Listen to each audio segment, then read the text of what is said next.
गरुड़ पुराण। मृत्यु के बाद आत्मा कैसे लेती है पुनर्जन्म। मित्रों, मनुष्य के लिए जीवन मरण एक रहस्यमय यात्रा है। ये किसी को भी पता नहीं होता कि शिशु का जन्म कब होगा या फिर किसी व्यक्ति की मृत्यु कब होगी। लेकिन सबके मन में ये सवाल जरूर रहता है कि आखिर मृत्यु से पूर्वजन्म तक की यात्रा होती कैसे है।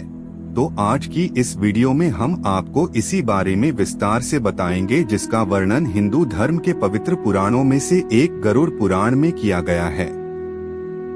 वीडियो में आगे बढ़ने से पहले हमारे YouTube चैनल जीवन ज्ञान संगम को लाइक सब्सक्राइब करें और कमेंट में जय श्री राम लिख दे। आपका कल्याण ही कल्याण होगा। मित्रों, उपनिषदों के अनुसार एक संग्रह के अगर कई भाग कर दिए जाए तो उससे भी कम समय में आत्मा एक शरीर को छोड़कर दूसरे शरीर में प्रवेश कर जाती है, और ये सबसे कम समय अवधि है। वही सबसे ज्यादा समय अवधि 30 सेकंड की मानी गई है, लेकिन पुराणों के अनुसार ये समय लंबा भी हो सकता है, 3 दिन, 13 दिन, सवा माह या फिर सवा साल। वहीं अगर कोई आदमी नया शरीर धारण नहीं कर पाती, वो मुक्ति के लिए इस पृथ्वी पर ही भटकती रहती है, स्वर्ग लोक, पितृलोक या अधोलोक में अपना समय व्यतीत करती है। जीवात्मा का पुनर्जन्म। अब सूक्ष्म शरीर को धारण किए हुए इस जीवात्मा का स्थूल शरीर के साथ बार बार नाता टूटना या फिर बनना ही पुनर्जन्म कहलाता है। अब ये तो आप सभी जानते हैं कि कर्म और पुनर्जन्म एक दूसरे से जुड़े हुए हैं। मनुष्य के कर्मों के अनुसार उसका पुनर्जन्म होता है और पुनर्जन्म के बाद नए कर्म संग्रहित होते हैं। वही दोबारा जन्म लेने के भी 2 उद्देश्य है। पहला ये कि व्यक्ति अपने जन्मों के कर्मों के फल का भोग करता है, जिससे वो उनसे स्वतंत्र हो जाता है, और दूसरा ये कि इन भोगों से अनुभूति प्राप्त करके नए जीवन में इनके सुधार का उपाय है, ताकि बार बार जन्म लेकर आत्मा विकास की तरफ बिना रुके बढ़ती जाए और आखिर में सभी अपने कर्मों द्वारा जीवन का श्रेय करके मुक्त अवस्था को प्राप्त हो।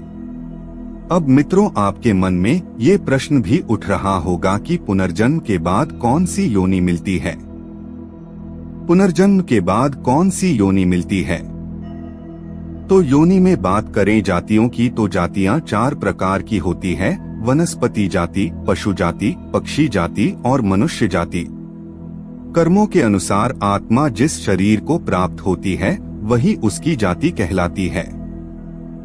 अगर कुछ अच्छे कर्म किए हो तो कम से कम मनुष्य से नीचे की जाति नहीं मिलती।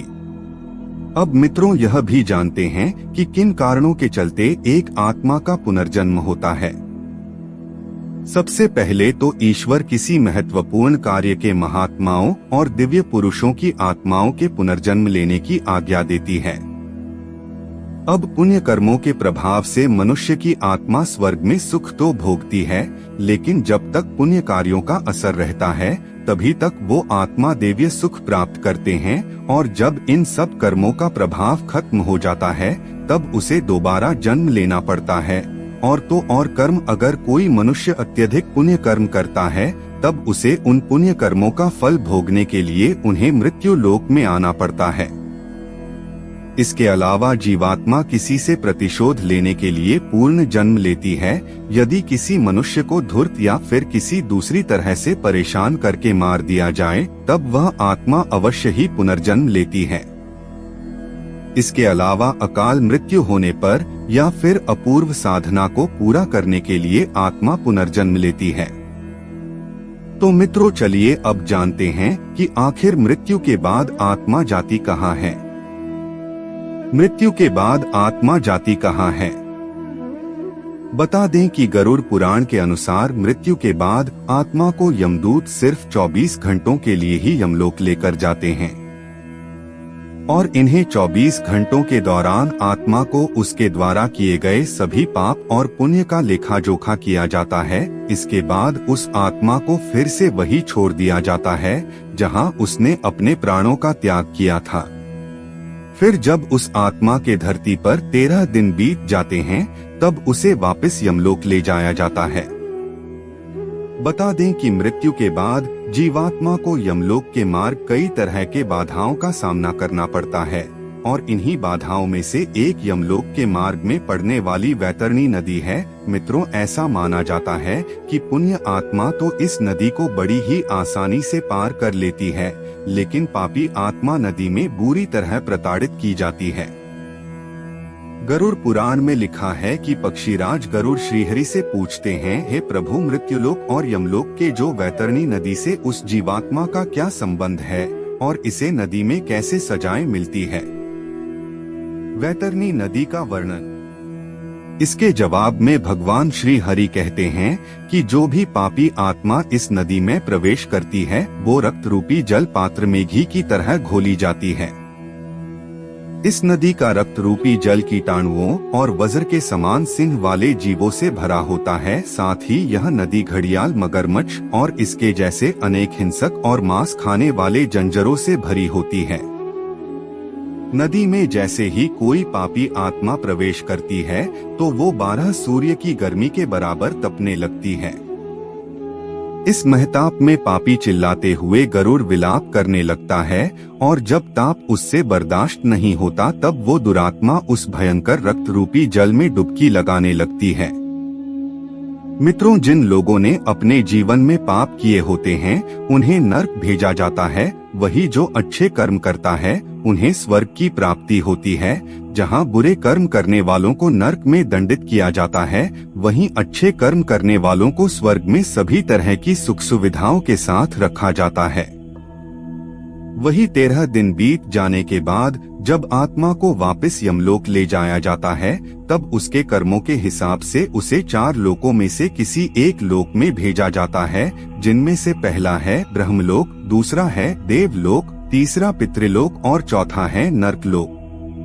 सबसे पहले बात करें ब्रह्मलोक की तो इसमें वो पुण्य आत्माएं पहुंचती है जिन्होंने योग और तप करके मोक्ष प्राप्त कर लिया हो। वही देवलोक में वो आत्माएं पहुंचती है जिन्हें कुछ समय यहाँ रहने के बाद फिर से मनुष्य योनि में जन्म लेना होता है। गरुड़ पुराण। मृत्यु के बाद आत्मा कैसे लेती है पुनर्जन्म।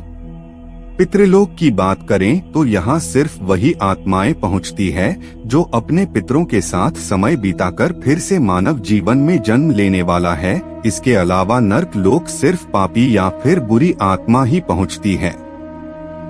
मित्रों, ये सभी आत्माएं यहाँ कुछ समय रहने के बाद अपने अपने कर्मों के हिसाब से अलग अलग योनि में जन्म लेती है। ज्ञानी से ज्ञानी, आस्तिक से आस्तिक और नास्तिक से नास्तिक व्यक्ति को इस नर्क का सामना करना पड़ता है, क्योंकि ज्ञान और विचार से ये तय नहीं होता कि आप कैसे हैं और कैसे कर्म करते हैं।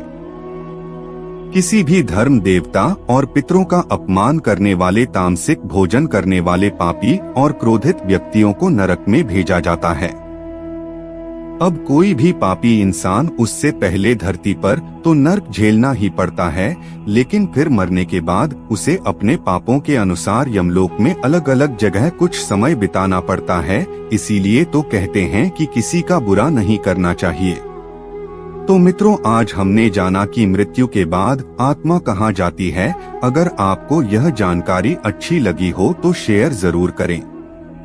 आज के लिए बस इतना ही। मिलते हैं न्यू वीडियो पर। जय हिंद, जय भारत।